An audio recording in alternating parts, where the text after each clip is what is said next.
আসসালামু আলাইকুম। ল্যাকটা মডারিস বাংলা টিউটোরিয়ালের পক্ষ থেকে আমি মেহেদি হাসান আপনাদের প্রত্যেককে জানাই আন্তরিক শুভেচ্ছা ও অভিনন্দন। প্রিয় সাবস্ক্রাইবার, আজকে আমার ভিডিওটি হলো ল্যাকটা মডারিস size table manipulation, size table গঠন এবং ইনসার্ট এবং সাইজ টেবিলটি কিভাবে আপনার ল্যাকটা মডারিসের মডেল ফাইলে যুক্ত করবেন তা দেখাবো। তো প্রিয় ডপার, আপনি যদি চ্যানেলটিতে নতুন হয়ে থাকেন তাহলে এখনই চ্যানেলটিকে সাবস্ক্রাইব করে বেল আইকনটিকে ক্লিক করে রাখুন, যাতে পরবর্তী ভিডিও আপলোড করা মাত্র আপনার কাছে পৌঁছে যায়। আর যদি পূর্ব থেকে আমার চ্যানেলটিকে সাবস্ক্রাইব করে থাকেন তাহলে তো অসংখ্য ধন্যবাদ।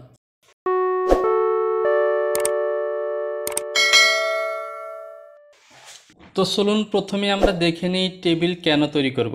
আমি আমার মডেলিসের এই ফাইলটি ওপেন করেছি এবং ডান সাইডে উপরে কর্নারে দেখতে পাচ্ছেন এখানে যে সাইজ টেবিলটি আছে সেখানে এক ধরনের আছে, এবং এখন যেই পেজটি দেখতে পাচ্ছেন সেখানেও মডেলিসের সাধারণ নেমে যে টেবিলটি থাকা উচিত সেই টেবিলটি আছে, এবং আমার সামনে যে পেজটি দেখতে পাচ্ছেন এখানে দেখতে পাচ্ছেন অনেকগুলো সাইজ আছে, অর্থাৎ 26 থেকে শুরু করে 44 পর্যন্ত। তো তাহলে যেই টেবিলটি এখানে সেট করা আছে সেই টেবিলটি ঠিক নেই, এবং মডেলিসের যেই স্বাভাবিক যে টেবিলটি দেওয়া থাকে সেই টেবিলটি ঠিক নেই, এবং আমি যে টেবিলে প্যাটার্ন তৈরি করব সেই সাইজগুলো যেহেতু ভিন্ন ধরনের, তাই আমাকে অবশ্যই আমার এই শীট অনুযায়ী একটি টেবিল তৈরি করতে হবে, অর্থাৎ সাইজ টেবিল করতে হবে। আমার যেই সাইজগুলো লাগে সেই সাইজ দিয়ে টেবিল তৈরি করে তারপরে আমাকে ইনপুট করে নিতে হবে। তো প্রিয় টপার, অবশ্যই বুঝে গেছেন যে কেন সাইজ টেবিল তৈরি করতে হয়। তো সাইজ টেবিল তৈরি করার জন্য আমরা আমাদের ডেস্কটপ থেকে নোটপ্যাডটি ওপেন করব। তো প্রথমে আমি আলফা দিয়ে টেবিল তৈরি করব। তো আমি আমার নোটপ্যাডটি ওপেন করেছি, এখানে প্রথমে টাইপ করব স্মল লেটারের আলফা, এরপর ইন্টার ক্লিক করে একটু নিচে যাব এবং আমার সাইজ টেবিলগুলো টাইপ করব।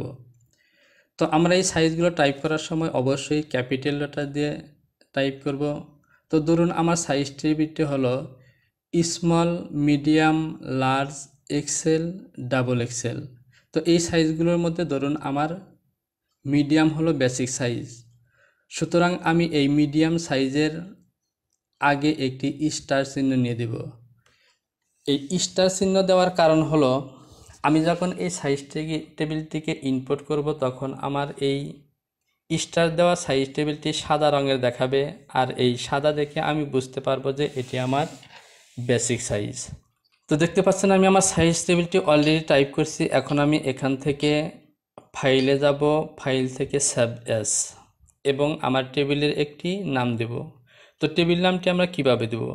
আমরা টেবিলে আমাদের যে প্রথম সাইজটি আছে সেই সাইজটি লিখব, এরপর একটি ডট অথবা সমান চিহ্ন দেব, এরপর আমাদের যে বেসিক সাইজ আছে সেই বেসিক সাইজটি লিখব, এবং সর্বশেষ যে সাইজটি আছে সেই সাইজটি লিখব।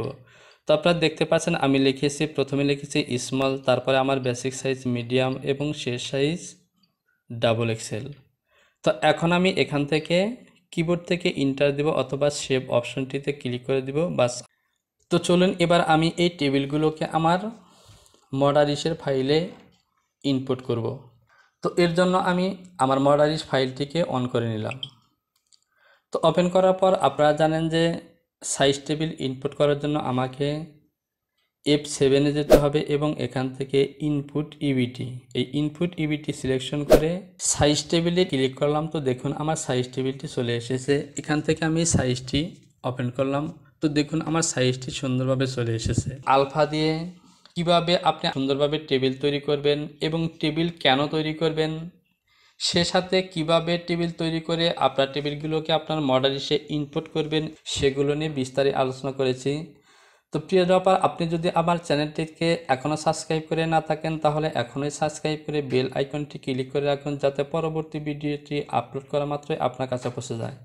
প্রিয় ডপার, আপনি একটি জিনিস মাথায় রাখবেন যে এই ভিডিওতে একটি লাইক কিংবা কমেন্টস করলে আপনার যেমন সময় নষ্ট হবে না তেমনি কোনো বেনিফিটও লাগবে না, অথচ আপনার একটি লাইক এবং একটি কমেন্টস ইউটিউবের জন্য যে কত উপকারী হয় সেটি সম্পর্কে অবশ্যই আপনি অবগত আছেন।